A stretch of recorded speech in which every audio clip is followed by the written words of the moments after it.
And the bad thing about it is I am telling you how dangerous that freaking phone is.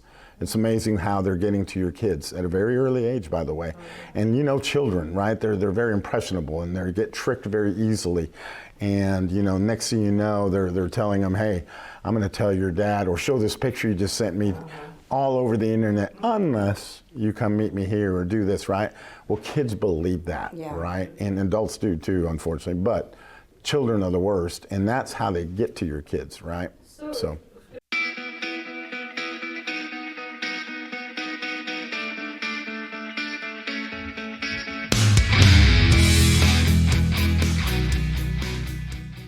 Awesome. Well, thank you. So I do want to touch on a little bit on the earlier conversation, especially about the school board. I would tell you that a few years ago, Tim Harris ran for the school board, conservative guy, and he lost. And the reason he lost is out of, I think, 976 registered Republicans in that district, 3% showed up to vote. Yeah. So, you know, I will tell you that it's frustrating when you see the radical left doing all this crazy stuff and then we're mad about it, but then we don't show up when it counts. You know, and that's where the Democrats have historically beaten us. They rally around it. It might be the dumbest thing in the world, but they will rally around it like crazy and try and get it passed or it's blocked or whatever their agenda is at that time. And I got to tell you, folks, and you know, we scored a real big win nationally with President Trump. The American people obviously voiced that they had had enough of the radical left and that things needed to change, and that's wonderful. But look what we're going through right now here in Tulsa, Oklahoma, right? We are slowly, well, in higher speed, turning left, you know, because we've allowed certain elections to happen, allowed certain people into office that have different agendas than the citizenry, what the citizenry wants. And we lay back and we watch it happen. People ask me, why do you go talk? I do about 40 of these a year, just so you'll know. Some are real big, some are small, some are 5 people I've been to. And they're like, why don't you send somebody? Well, here's the reason why. Because if I'm going to stand and say, look, this is wrong and we've got to change it, I can't send somebody to do that for me. If I'm going to show the people that have voted me into this office that, hey, we have got to take a stand, I can't do that while watching some weird show on my recliner at home and let somebody speak for me. You've got to hear it from your leaders. You've got to hear it from the people that you elected and ask them the tough questions, right? You take an office not to get rich. You take it because you want to serve, and then you want to serve the people that put you in that office. And we've got to start demanding that of our elected officials. I just got to be honest with you. I'm going to be kind of pointed today. But it's time that we start becoming pointed and demanding certain things, you know, because we're losing it slowly but surely. And, you know, and so I just wanted to put that 2 cents into your head. You know, the job's not over because Trump took office. In fact, I think now it's time to really dig in. And Rhonda brought up an example, and we're going to talk about immigration. I think everybody wanted to talk about that. So in 2016, I took office, and so did President Trump for his first term, and made it clear that illegal immigration was one of the top priorities, okay? And so it was also my top priority coming into office, and we had protest after protest, and they were packing the commission board meetings, and they were protesting outside our jail, and all these sending me, I wish I'd have saved them, they were kind of comical, some of them, but hateful emails, and we're gonna vote you out, and blah, blah, we hope you die, all kinds of craziness, right? Which doesn't bother me at all. It really kind of fuels me up, if I'm gonna be honest. So, joke's on them. But, you know where it turned around, where it started to turn around, was that occasion that everybody showed up. And if you'd have been there, and if you were there, what you would have saw was about 15 of the radical left were there, right? And they'd been coming consistently. And nobody goes to BOCC meetings, okay? They're kind of boring. But they were coming. And they would stare at me and make their comments. But that day, when everybody showed up dressed in red, white, and blue, you should have seen their eyeballs. They did not expect it. And they were called out. And all of a sudden, that bravery that they were showing just kind of diminished, and they silently walked out and they never came back. Okay? Because they saw the support behind this initiative, and they were like, oh, yikes. We no longer have the podium by ourselves. Now there was somebody saying, no. There's different support for this.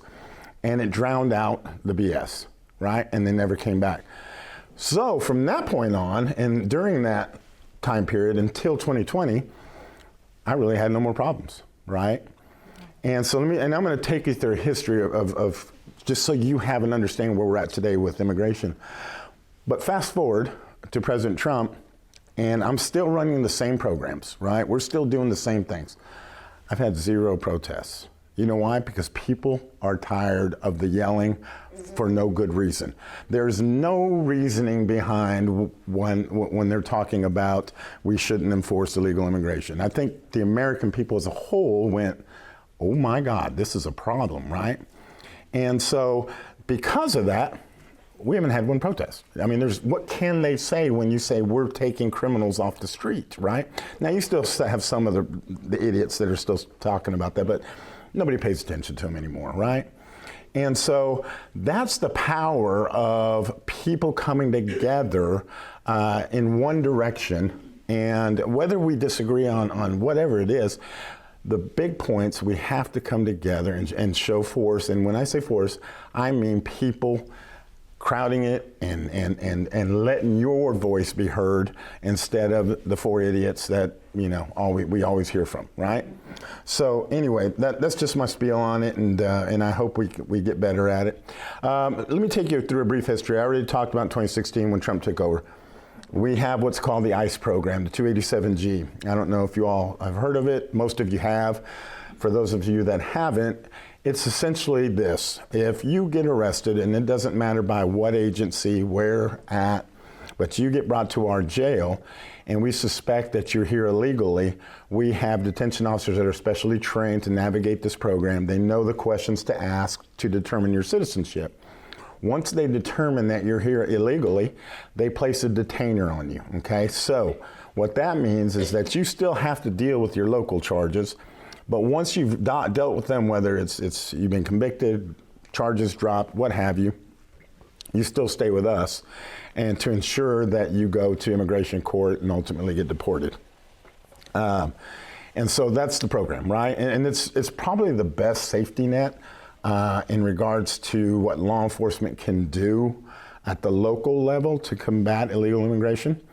And so 2016 through 2020, we averaged around 150 detainees a month, okay? From 2020, during the Biden administration, we had 0, all right? So you have to ask yourself, one or two things happened. One, everybody decided to quit committing crimes that were here illegally. Or 2, we didn't detain him, and then we left him to release back into society, right? And one of the major events that happened during that time was actually the shooting of at a police officer during a search warrant right here in Tulsa, Oklahoma. Tulsa PD was serving a search warrant on a drug trafficker. He shot at him, fortunately missed. He was taken into custody. And because we didn't have, at the time, Biden never got rid of the detainer system, right? That would have been too much of a big step. What he did was fill it with red tape. So 2016 to 2020, during Trump, it took that long to place a detainer off you once we determined your citizenship. After that, he put in about 5 different steps where it took anywhere from a day to 2 to 3 days for DC to go, yeah, you can detain him. Well, what do you think happened when this individual was booked into our jail for shooting with intent to kill? He ultimately got a bond and bonded out, and he is out in the wind now. So you have, that's just one of many examples, but you think about this for a second. You have a gentleman out there that was a drug trafficker and shot at a cop. Do you think he's going to have any problem shooting at an everyday citizen somewhere here in America? Absolutely not. And the thing about crime, it's difficult, to determine when it's going to happen. I mean, there's certain things we can do locally and as police officers to determine high crime areas. We can flood it. We have plans for that. But the one crime that we know we can stop before it even comes is what crime committed by an illegal alien. Because if we deport them back to the country, guess where they're not going to commit a crime? Right here in our streets, in our communities, right? And so that's a no-brainer. But you still have these people that go, oh no, blah, blah, blah, we got to save everybody. That's just pure trash, okay? But during 2020, during the Biden administration, we were at 0, okay? And now that Trump has come back, we are back to, I think we currently have 163 detained for crimes. We are getting ready, we're in talks with ICE to bring back the ICE program, which is separate from 287G. So the ICE program is where we actually hold detainees that are getting ready to be deported. So we're simply holding them. And we're talking about bringing that back too, with lesser rules in which to keep it. So the first time we had it, I got rid of it. And the reason being is I think they forced me to get rid of it. It was actually costing us money here in Tulsa County as taxpayers to keep the program, because we would go through these 2-week audits, and it was one of those white glove ones like, oh, there's dust on that, you failed. We're not going to do that, okay? Get rid of it. And so we got rid of that part, but we stayed with the 287G program.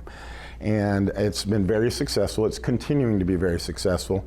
But as you can imagine, with over 18 million, that's just an approximate number of illegal aliens who entered in this country in the last 4 years, we're extremely busy. And so what is the impact on Tulsa? Okay, well, let me tell you the impact on Tulsa. We have cartels. They've been here for a very long time, okay? We have a very large and healthy drug organization and trafficking, and human trafficking, by the way. Oklahoma is one of the tops in human trafficking, if you didn't know that. And then with the legalization of marijuana, we invited every criminal organization from across the world to Oklahoma. We have Serbian mob, we have the Chinese mob, we have every mob you can think of. They're right here in Oklahoma conducting illegal sales of black market marijuana. So we invited this into our state. And this is one of the points where I'm going to stop at and tell you how imperative it is that, one, you educate yourself when you get these big bills that come forward, or these things that we're going to vote on that's going to impact you. So reverse back to when legal marijuana was on the ballot. How many of you remember the commercials that were flooded and about how great marijuana was, how it would actually lower crime because, hey, it's legal, so no one's going to buy or sell it illegal anymore, right? How the medicinal part of it was, you know, I'll still never forget it. One lady came on a commercial, said it cured her cancer, which I'd love that. Hey, I had cancer, and if that was true, I'd be smoking right now. And, you know, so that was obviously a lie, right? And then what they didn't tell you is that you can only make so much when you flooded the population, and then you have this leftover marijuana. Well, they're not going to burn that, get rid of it, or throw it away. So they sell it out the back door. So we are now the #1 sellers of black market marijuana. I mean, yay, right? What a distinction. We went from the Bible Belt with churches everywhere to now there's 7-to-1 church dispensaries to churches, right? And on top of that, it has increased our homelessness, our drug, substance abuse problems, and now throw in fentanyl, right? And that was a direct result of the open borders that we had, and that killed hundreds of thousands of Americans, and yet we did nothing about it, right? We made the cartels way more powerful than they were a decade or two ago. Human trafficking is now their #1 moneymaker. It's no longer drugs. Okay, so that's how extensive it's become. And America is its #1 customer. You know, so what we've done is enable all of this. We've enabled it. We've allowed addiction to root into our families and break them apart. We've allowed illegal immigration to come right through the gates when we had open border policies. And now that they're here, it's incredible to me, and I still, every time I mention it, it just, I'm like, wow. But you still have Americans that go, we're fine, let that go. You know, it's not doing anything to America. And it's incredible because I don't know what blinds them. It's become cultish, I think, that they're just seeing this and not seeing this, and that's hard to fight. It really is, especially when violence is part of their game. I saw a deal the other night, and they did a survey of the liberal population, and simply asked two questions. One, do you think violence is a way to get your message across? 65% said absolutely, okay, which is scary. Then it was, do you think an assassination of the president would be a good cause? Where 55% said yes. So we are Americans wishing death now on our leaders and on our people. So the game's not over with President Trump taking office. No, it's just now starting, right? And we have to keep that in mind. And the way to combat that, okay, without violence, is at the polls, right? And making sure that the right people get in the right spots. And if we don't do that, there's going to come a time where violence is going to be the answer, and everybody loses, because the last time we had that was a civil war, where more Americans died than any other war around, right? God forbid that happens. But that's the road that we were going down, and still are to a certain extent, until something is done and people start becoming, taking humanity back into the equation. So I don't mean to go off the beaten path, but it's amazing when I sit down, all these things are connected.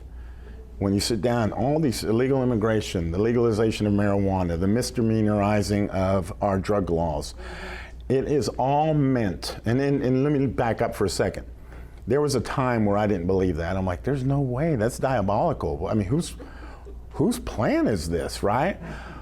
Until I got knee deep into this stuff, and I started realizing, oh yeah, there is a group in this country that wants to see it fall to its knees, right? And you can't wage war against us in a World War III type of thing. We're still way too powerful for that, but you don't have to, right? We're destroying ourselves from within. And our families are no longer families, that's not held sacred. Where I know everybody in here is about my age or older. You remember when the family was our number one strength, right, in this country. And now it's just like, oh, you get a divorce, no big deal. Or don't get married, don't have kids. That's the other thing that's taken root is how many of you heard, don't have kids. Why would you have kids, right? Wow. I've never thought I would hear that. And especially as strongly as I hear it now, Don't have a family is essentially what that translates to. And why? Because unity has always been this country's strength, right? We've won wars over it, I mean, we've kept the peace in the world because of the unity of this country until now, So we've got to get that back, and that starts at the local level. It really does. If we can't determine the future of this city and county, how are we going to determine the future of this country moving forward, right? We've got to start locally. That's the most important thing. I'm telling you, it's equally, in my mind, it's equally important as putting Trump in that office. It really is. And right now, we are in that crisis here in Tulsa, Oklahoma. I'm telling you that, right? And we got to start fighting back, and we've got to start becoming unified and attacking these things. And we've got to start getting the right officials in place that are ready to charge forward and aren't worried about their next step in their political career or making money here, We need those type of people for right now. And because it really is a battle. And I just can't stress that enough. And I don't mean to soapbox this or to exaggerate it or to fearmonger. There's still a lot of wonderful people. Rhonda mentioned my cancer deal. And this is where I probably needed that awakening. I'd been in law enforcement for a long time, seen a lot of bad things. And sometimes when you routinely see bad things, you start to think, God, everybody's evil, right? Everybody's a criminal. Until I had cancer and I realized, holy moly, if it wasn't for the wonderful people that I met during that journey, who were God-fearing and just incredible people who were suffering as well, right next to me, but took me under their wing and added me to their daily prayers. I realized, what, people are still worth fighting for. They really are, and Oklahomans are still worth fighting for. And so it rejuvenated me, it really did, and I looked like a stick. I think I got down to 180 pounds, and I haven't seen that since birth. God bless my mom. And so. Maybe God bless your mom. Exactly. Yeah. She had 5 of us. I'm the tiny one of the group. But back on point. So the one thing that it will tell you too, and again, as it pertains to illegal immigration, here's the counter to that. What people often say who are not pro illegal immigration or are pro illegal immigration, is you oftentimes hear, well, we need them to keep our economy, okay? Now, to a certain extent, that is true. They do pay taxes, by the way, and I wish I would have brought I thought I was going to talk about homelessness, so I wish I would have brought my notes on illegal immigration, but they do, across the country, illegal immigrants who work and pay taxes account for several billion dollars, okay? And that's what the left hangs their hat on, says, well, they're helping with the economy, and so we can't, or our economies would fall and this and that. That's not true, okay? Because if you take their taxes they pay in, but what they use in social services outweighs by several billion what they put in on taxes, okay? So that's an argument that most people... Home country too. Huh? The millions of dollars they send back to their home countries. Yeah, yeah. And so, that's an argument that just doesn't carry the weight when you look at the facts, but they never give you the facts, right? And your media is not going to give you the facts either. About 3 weeks ago, we had a young lady who was kidnapped from a QT, raped, and fortunately not killed by, guess what? An individual that was here illegally. We sent that to the media because that's a pretty big, I think it's pertinent, right? Because we're in the midst of illegal immigration being the #1 topic nationally and locally. And here you had an individual who kidnapped, raped, and unfortunately did not kill, but right here in Tulsa, Oklahoma. I think it's a pretty pertinent story, right? I think people need to realize the extent. And that's not just one case, folks, okay? But we chose that one because it really was a scary situation where she was literally outside of a QT, accosted, thrown into a car, kidnapped, raped, and then dumped out. Anybody see that on the news? You know why? Because it didn't air. That wasn't a story that they felt people needed to know. Okay? And so I got a problem with that. Because you may not feel like that, but I think our citizens deserve to know what's going on, right? Yeah. And so, that's kind of the things that we're facing. And so, educate yourself on what's really going on. Now I will say this, I hope that the only cure to this is when we stop making these people a political football, okay? Both right and left. We have to find a common sense immigration program here in America, I think immigration is fruitful for a country, any country. We are a country of immigrants. But as Americans, we deserve to know who's coming to our country, what they bring to this country, whether they're going to assimilate as an American. If you're going to be an American, you come here to be an American. You can be a Mexican American, you can be an African American, but Americans should be attached and an oath to the pledge and to what this country's about, right? So I have a real problem when I see on the news people protesting against illegal immigration but flying the Mexican flag. Fly it, and my family's from Mexico, folks, and I will tell you, I would tell them the same thing. Of course, they don't want to come here. They do go right over there, but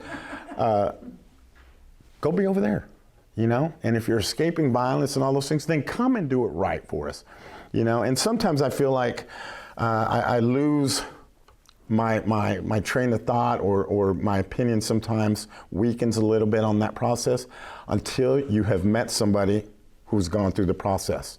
Yeah. There's a fundamental and huge difference between them and somebody coming across illegally. And I have had the honor of meeting a couple people, and I've met a lot of people who truly came here the right way, waited, and they are so patriotic, it's ridiculous. And they can tell you everything about this country, which is embarrassing because going back to our educational system, you ask a kid, who the first president was, and they're liable to give you the weirdest name in the world, right?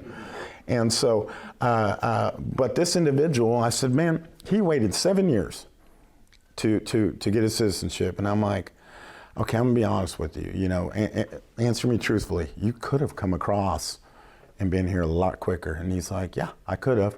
And it would always be in the back of my mind, I came here illegally, I broke the law, and he goes, I couldn't live with that. I just couldn't do it. 7 years was looking back, wasn't long. And that's literally what he said. And he said, now I'm an American citizen, right? What a wonderful thing. We lose sight. That's the problem, is we lose sight of the privilege we all have to have been born and raised or be Americans, and we take it for granted. And that's why I think that we've allowed this type of activity to happen, because we've forgotten what it means to be here. You know what I mean? And so, our educational system is a direct result of that, by the way. We've forgotten, we've gotten rid of pledges and prayers in school. For some reason, we get rid of those, but allow pornography in our libraries and all those things. It's just, it's cats are dogs and dogs are cats right now. And, we've got to get them back in their right spots. And so, anyway, I'm passionate about it. I know you are too, or you wouldn't be here. And together, we are a much bigger force. I cannot stand there by myself. I will tell you that, right? And because they'll just go, well, it's the sheriff. And of course he's going to say that. But when you have elected officials who stand there, say this with conviction, and then a ton of citizens backing them, that's hard to defeat. It really is. So we got to get up off our couches. We might have to miss our favorite shows to go out to the Board of Education meetings and things like that. I know you would rather get bamboo shoots under your nails because maybe they're boring, but the importance of it is just, I can't stress that enough. I really can't. And when you find people that are here for the right reasons, you got to support them. You got to get behind them, because it's a lonely place, I promise you, when you don't have that support. And so anyway, before I go too crazy, anybody with questions? Yeah, Bob? Anything else you wanted to talk about, Sheriff? Well, let me touch on mental health and homelessness real quick, because some things are happening that you need to know about, okay? So our mental health system is at the bottom. We are horrible here in Oklahoma on how we are addressing our mentally ill. I want to give you kind of a quick perspective on this. In 1960, our population was 2 million and some change, right? But we had 275 mental health beds per 100,000. Okay, fast forward to today, we are 3 million and some change, and we have 14 beds per 100,000. Okay, so where are these people going? They're going into your streets, right? Because and then they're developing substance abuse issues because they're self-medicating, and we've done nothing about it. Okay, now add on to that ODMH, Oklahoma Department of Mental Health and Substance Abuse Services, which has a $500 million budget, folks. $500 million, right? The largest budget to capital, is in disarray, right? They've done nothing. Now, Allie is trying her best to dig deep and cut and figure out what wasn't working and all those good things, but good luck. This is a 2-3 year long turnaround on ODMH if it's done right. And so you wonder, well, what is the impact of that, right? Well, funding. Right now, they cut funding to our mental health services where you can go for a short period of time, get diagnosed, get on your medication, and things like that, right? They're super important because we don't have the long-term beds yet in Oklahoma. We have Veneta, okay, but it's only 120. My jail holds 100, so that gives you the size and capacity, and give you the perspective that the jail is the largest mental health facility in Oklahoma. You have a special unit for mental Yes. health, right? Yeah, we actually have a mental health unit. Right. That's not just your general jail, that's Nope. your special unit. Okay. It's our special unit. And it's at capacity, always at capacity. But how many of you think that mental health treatment should occur in a jail? Probably nobody.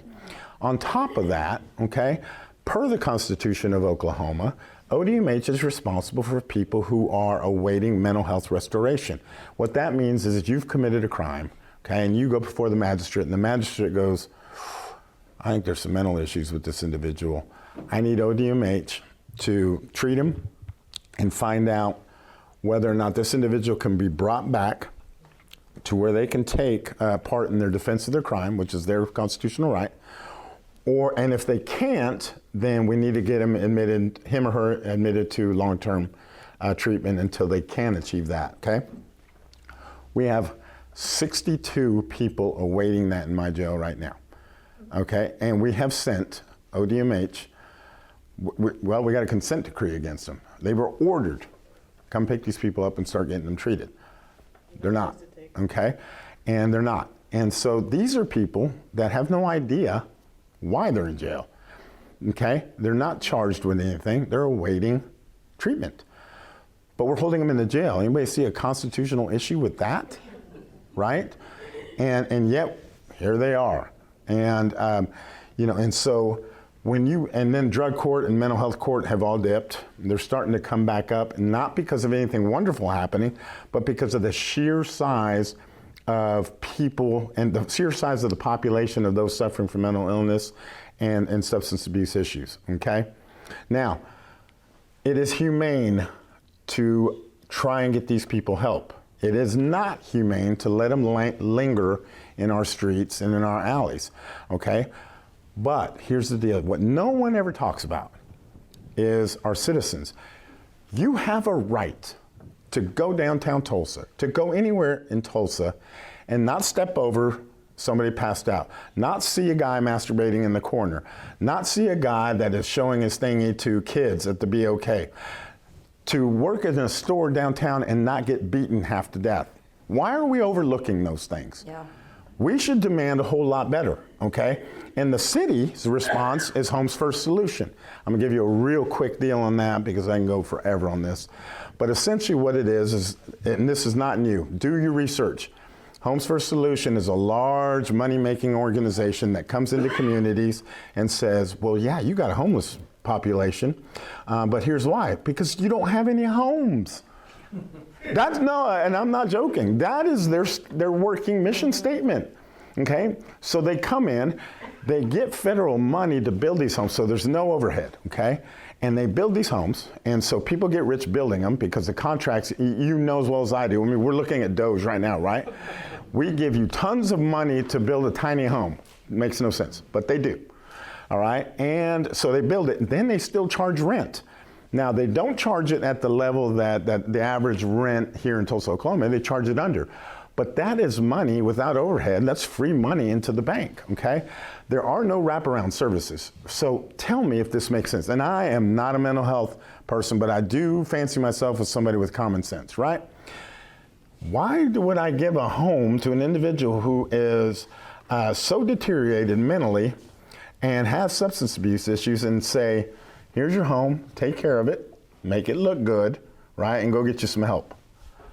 That doesn't make any sense, right? We need a treatment first strategy here in Oklahoma. Quickly, John 3:16, okay, their new facility at 570 North 39th West Avenue has got the answer to it. What they do is a treatment first, right? And it comes with accountability, right? And consequences, which are the cornerstones of substance abuse, right, by the way. And they get them back on their feet, okay? And then they teach them life skills, right? And then they get them an account, right? And then they get them a job to start off with. It might be part-time until they're ready to hit that full-time, okay? And then when they've got all of that, they're released back into society, but they've got a checking account, a savings account, they've got a job, and oftentimes they'll help them find transportation because our transit system here is terrible. That is the way you do it, and they have an 83% success rate. Why are we not pouring money into that system, right? Instead of going, take a house. And just so you know, here's what you're gonna hear, right? Once they start doing the Homes First Solution, they're gonna come in about a year or two, and they're gonna go, there has been a significant decrease in your homeless population. And they're gonna give you a percentage. And mark my words, I'm telling you, you're gonna go, man, that Regalado guy is just a prophet. And they're gonna tell you, we have decreased it, right? And so we've gotta keep doing this. That'll be the last time you hear from it, because typically, in the research of other cities who've gone all in on this, by year 5, right, they start to see the homeless population creeping up. By year 6 and 7, they have doubled their homeless population. Doubled. And this is not me telling you. Read it. It's there. It's out there. Now, you got to scroll for about 3.5 minutes, right, until you get to the real stuff. Because this is a multi-million-dollar organization that puts a lot into their marketing. Okay, so what are you going to see at the beginning? How wonderful it is, right? And so do your due diligence and find out what's really happening, because guess what? It's happening right here in Tulsa, Oklahoma. And so at the end of all of this, you wait. We're going to have a significant homeless population problem. We already do. And many of you, I don't know if you travel a lot. I've had the honor of traveling around the country in the last few years, and I've gone to major cities, and one of the things I do is I go downtown and I look around. I don't see homeless people anywhere. And I'm like, well, you guys got it figured out? Yeah. But what they do is they get them treatment, right? And then they enforce the law, which is what we are not doing here. Okay? We're not. There's laws on the books that we could stop camping, sleeping in public areas. Okay? That's already gone through the Supreme Court. The Supreme Court says you are not violating 8th Amendment rights. You can move them on, but that's up to the municipalities, okay? And so, and then right here, this is what really hit me, is if you remember when Biden came to Tulsa for whatever that thing was that was going on, all of a sudden, and that's what, in my offices at the time were downtown. Okay, so we were in the middle of homeless migration because we had Iron Gate, Catholic Charities, and so it was like noon, lunch, dinner, and we all saw them all. And most of them were camped out in our parking lot anyway. But all of a sudden, the week leading up to the presidential coming, it was the cleanest damn place you'd ever seen. There was no tents, there was no homeless people, the grass was going green, there was birds in the air and flowers blooming, and it was like, did we kill them? Or did we get them where they belonged? We got them where they belonged for a couple of weeks, and then boom, overnight, here they are back. Where would they belong? Okay, there's shelters, there's places for them to go. They're safe places, by the way, right? There's treatment centers. There's programs for the homeless, okay? There really is. In fact, I would tell you that there are so many programs that are geared towards the homeless that unfortunately that one hand doesn't know what the other's doing, right? So you got this group doing this group doing that, and at the end of it, we're really not making an impact, okay? And so if we can get rid of them for 2 weeks, surely we can do the right thing for here on out, right? And so, again, I would also tell you that if you go south of downtown into 71st, 61st, Sheridan, Yale, you'll see them on the mediums, okay? Folks, those are not homeless people. That's a criminal organization. If you understand and watch them, if you watch them, they will work in shifts. And there's always one guy that's overseeing all the money. And they all have Okay. matching vests. So they're very Matching vests, right? These are young, able bodies, okay? That's not your home. Come downtown 15th in Denver, QT. Those are homeless people, okay? There's a difference over there. We've allowed them to do that, okay? And even though 4 of them get run over every year, right? And they bother you at a stoplight, and they're crazy and all that stuff. Again, why do you have to live with that? You shouldn't. Your voice should be heard in regards to that. And you can change ordinances that say, don't get in the middle of the medium. Yeah, you can ask for money. That's hard to stop, right? Because that's a right that you have. But putting them in the middle of a medium where they're all up in your window and they're coming through traffic, giving them the green vest does not make them, give them superpowers, right? And so it drives me nuts. Aren't they camping out in some areas like by some of the water towers and things up like on Sheridan? They're camping everywhere. Yeah, they're camping everywhere. I mean, it's everywhere. You've got about 10 minutes left, So any other questions? I just want to give you that spiel. I know Bob. Yeah. Couple. Marie had a question too. Just a real comment. The lady that Tim Harris lost to was elected the president of the Tulsa School Board on Monday night. And if you get a chance, go look at the video of her taking over the board.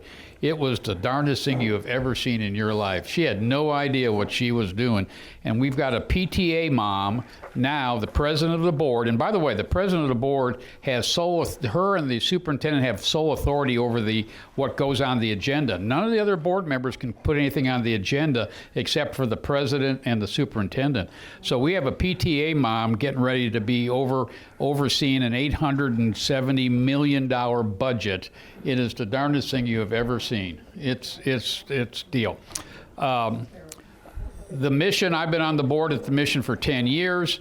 Vic is exactly right. There are organizations out there that are, Phil Lakin was at a meeting, I was at a meeting this morning with Counselor Lakin, and he said, I'm up to here with tents. Well, then stop giving the money to the people that are buying the tents, Phil. Stop doing that. So there's a lot of things that can be done. And this housing solution thing and the mayor's, I'm going to build 6,000 houses and all that, these people are just, I don't know what they're Too thinking. much money.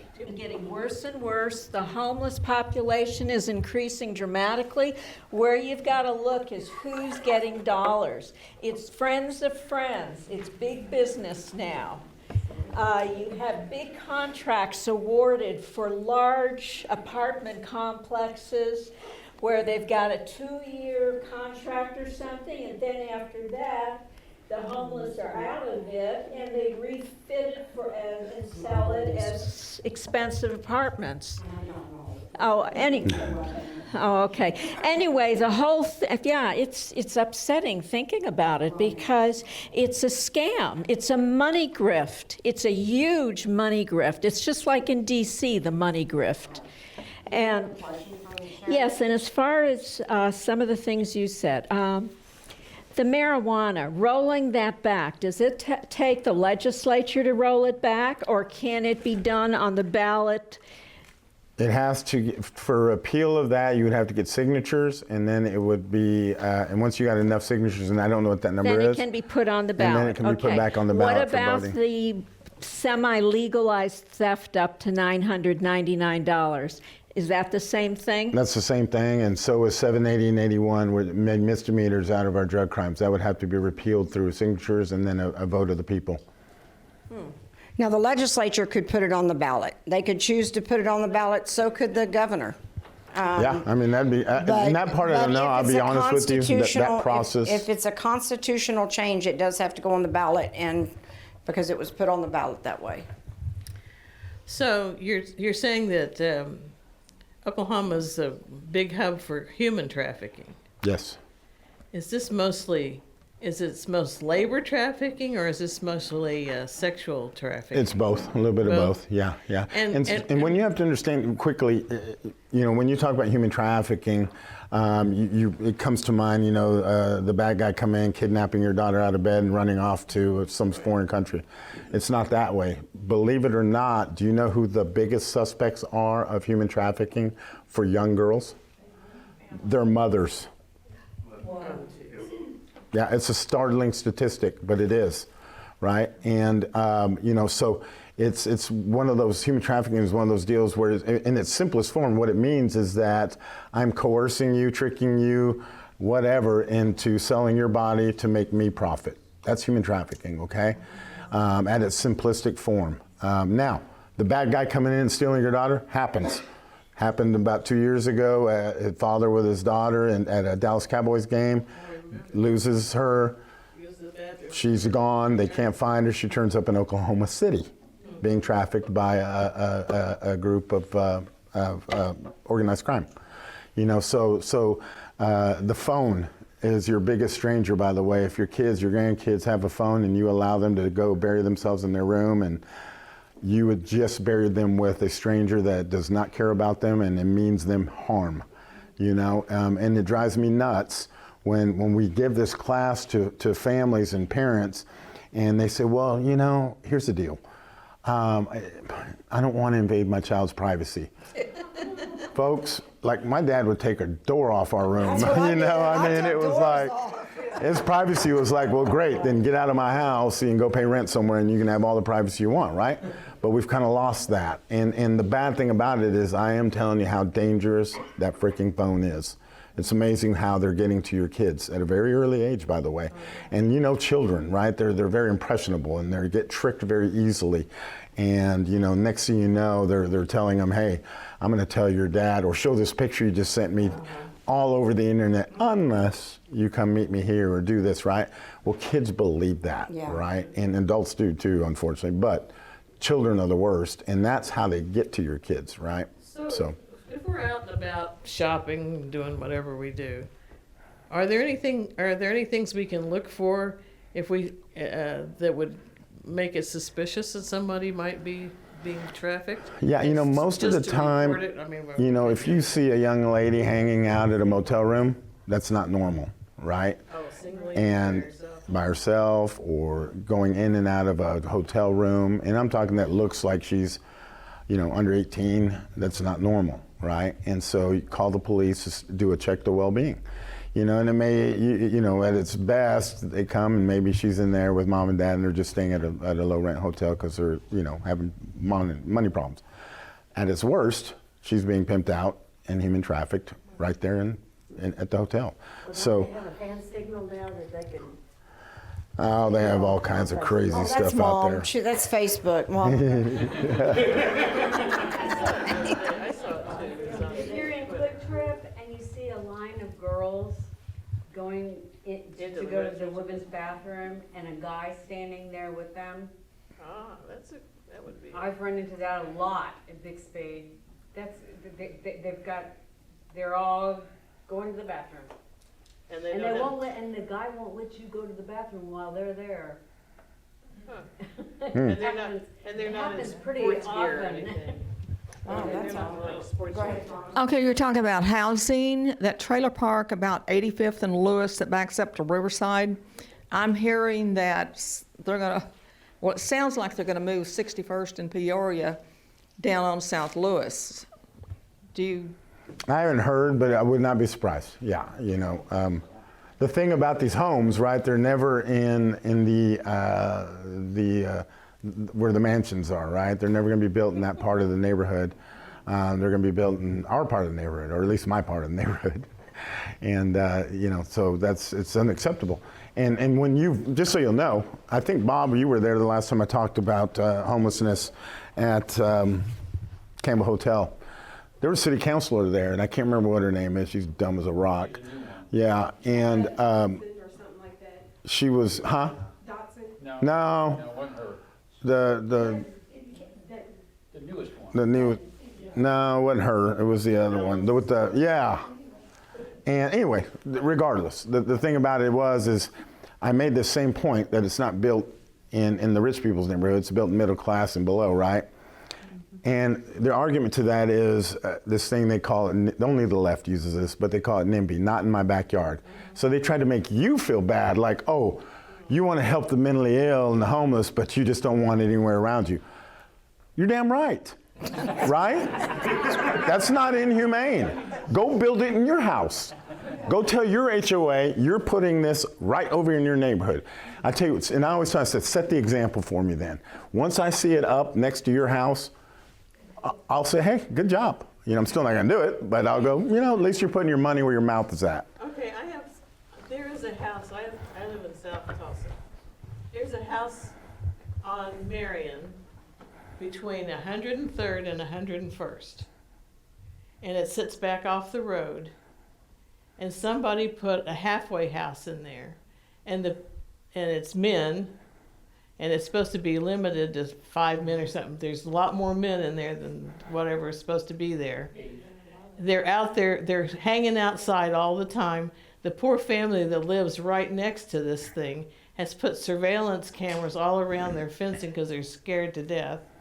Yeah. And they've complained and complained and complained, but the house is owned by some private individual who's allowed this group of men to live there. And this is in Jinx School District. This is not a poor neighborhood. These are $200,000 and $300,000 houses.